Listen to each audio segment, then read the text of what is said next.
এডাল গেছি মই যাওঁ হা গেছো ৰব এইটো লওক কি কাঁচা মুখ কেইটামান দিছো খাব কিন্তু ঘূৰে নানিব ভাল বস্তু দা হেৰি হা ফোন কৰিব ফোন কৰিলি তোমাক যে মই কথাখিনি শিকি দিছিলোঁ সেনেকৈ কথাখিনি ফোনত ক'বা মই তোমাক কি শিকি দিছিলোঁ মনত আছে নহয় কাক কি ক'ব লাগে কাক কি ক'ব লাগে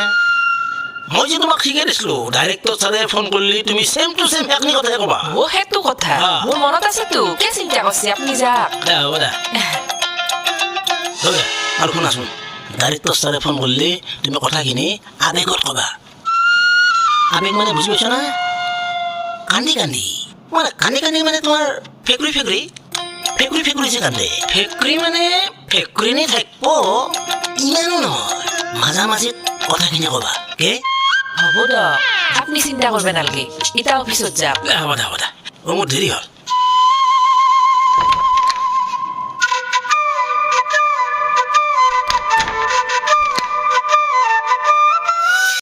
তাৰমানে আপুনি কোৱা কথাটো সঁচা আৰু আমি কোৱাটো মিছা নহয় ছাৰ মোৰ কথাটো সঁচা ছাৰ মই মিছা নকওঁ মই মিছা কৈ পোৱাই নাই মোৰ হেবিটেই নাই ছাৰ তেনেহ'লে ৰাতিপুৱা গগৈৰ লগত কাজিয়া কৰাটোও মিছা কাজিয়া ঠিক নহয় ছাৰ মানে এটা খংৰাগ জাতীয় এটা মনোভাৱৰ এটা উদ্ভৱ মানে তাৰপিছত ছাৰ মই অফিচলৈ আহিবলৈ ৰেডি হৈছোঁ মাত্ৰ তেনেতে অনুভৱ কৰিলোঁ মোৰ ভৰিৰ তলুৱাৰ পৰা যেন গাটো গৰম হৈ আহিছে হঠাৎ মোৰ গোটেই বডিটো ছাৰ হিট হৈ গ'ল আৰু মই ৰ'ব নোৱাৰিলোঁ ছাৰ দুখন কম্বল দুখন লেপ লৈ ডাইৰেক্ট বিচনাত হেৰি ইমান গৰম লাগিল আপোনাৰ অথচ আপুনি কম্বলো দিলে নহয় ছাৰ মই বিচনাৰ ওচৰ পাওঁতেই মোৰ গৰম হৈ থকা দেহাটো ছাডেনলি মোৰ বৰফ হৈ পৰিল ছাৰ তেতিয়াই মই কম্বল ল'বলৈ বাধ্য হৈ পৰিলোঁ ইণ্টাৰেষ্টিং তাৰপিছত ছাৰ মোৰ মিছেছে মোৰ জ্বৰ জুখি গম পালে 104 ডিগ্ৰী মোৰ জ্বৰ লগে লগে মোৰ মূৰত জলপতি দিলে ছাৰ আৰু আমাৰ মাইনাই ফটো উঠাই ফেচবুকত আপলোড নহয় ছাৰ ডাইৰেক্ট আপোনালৈ পঠাই দিলে ছাৰ প্ৰথমতে ফেচবুকত আপলোড কৰিলে তাৰপিছত মোলৈ পঠিয়াই দিলে আচ্ছা বৰ্মন ডাঙৰীয়া ইমান জ্বৰৰ মাজতো আপোনাৰ ফটো উঠাই মোলৈ পঠিয়াই দিয়াৰ কথাটো কোনে চিন্তা কৰিলে বাৰু কৰাটো ময়ে চিন্তা কৰিছিলোঁ ছাৰ মই জানিছিলোঁ এনেকুৱা এটা চিটুৱেশ্যন ক্ৰিয়েট হ'ব বুলি সেইকাৰণে ছাৰ ফটোখন পঠিয়াই দিলোঁ আপোনালৈ যাতে মোৰ কণ্ডিশ্যনটো প্ৰুফ কৰিব পাৰোঁ বাহ কি সুন্দৰ চিন্তা আচ্ছা গগৈ হয় ছাৰ বৰ্মনৰ মিছেছৰ নাম্বাৰটো আছেনে হয় ছাৰ আছে ছাৰ ফোন এটা লগাওকচোন লগাইছোঁ ছাৰ নালাগে ৰ'ব ছাৰ মোৰ পৰাই কৰি আছোঁ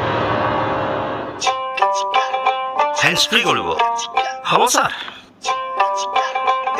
ফোনটো টেবুলত থওক থওক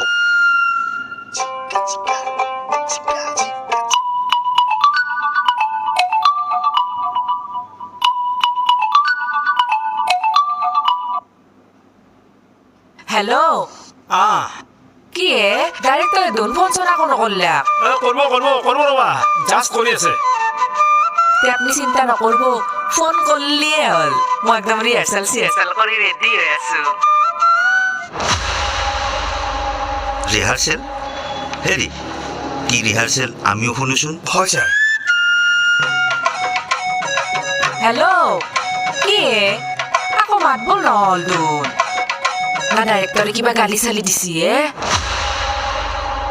মই ডাইৰেক্টৰ প্লাৱন মহন্তই কৈছো ছাৰ নমস্কাৰ ছাৰ হেৰি মোৰ সেইদিনা যিহে হ'ল জ্বৰ জুখিলোঁ থাৰ্মোমিটাৰ গোটাই ফাটি যাওঁ একদম যি মস্ত গৰম হৈ গৈছে থাৰ্মোমিটাৰডাল মই মোৰ সেই ডাক্সি ধৰা শক্তি দুখন দি ধৰিয়ে বাচিছোঁ পাঞ্জলা চাঞ্জলা ফুটি যাওঁ হৈ গৈছিল মোৰ একেবাৰে আৰু তাৰপিছত ছাৰ তেখেতৰ এনাহেন এটা ঠাণ্ডা লাগিল মই গোটেই উপায় নাপাই ফেলে চাৰখেন লেপ নহয় চাৰখেন কম্বল